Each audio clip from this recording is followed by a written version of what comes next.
पावलं जसे पंढरीकडे निघाले तशी काळजी पडली पांडुरंगाला आणि हाक मारली, रुक्मिणी अहो कुठे तुम्ही?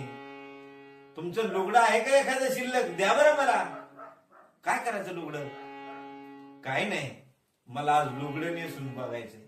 आणि पांडुरंग परमात्मा रुक्मिणी आई साहेबाकडून लुगडं घेतात, लुगडं नेसतात, कुंकू लावतात. हे भलं मोठं कुंकू लावल्या जातं आणि मग पदर घेतला जातो.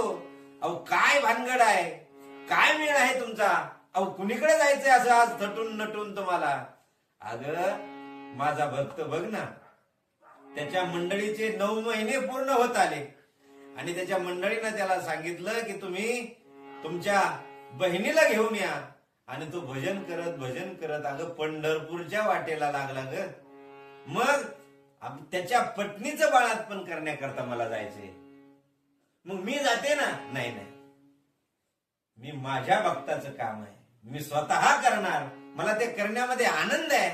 आणि म्हणून पांडुरंग परमात्म्याने त्या भक्ताच्या बहिणीचं रूप धारण केलं आणि बहिणीचं रूप धारण करून सोखोबाच्या घरी आले आणि आवाज दिला, वहिनी दार उघडा.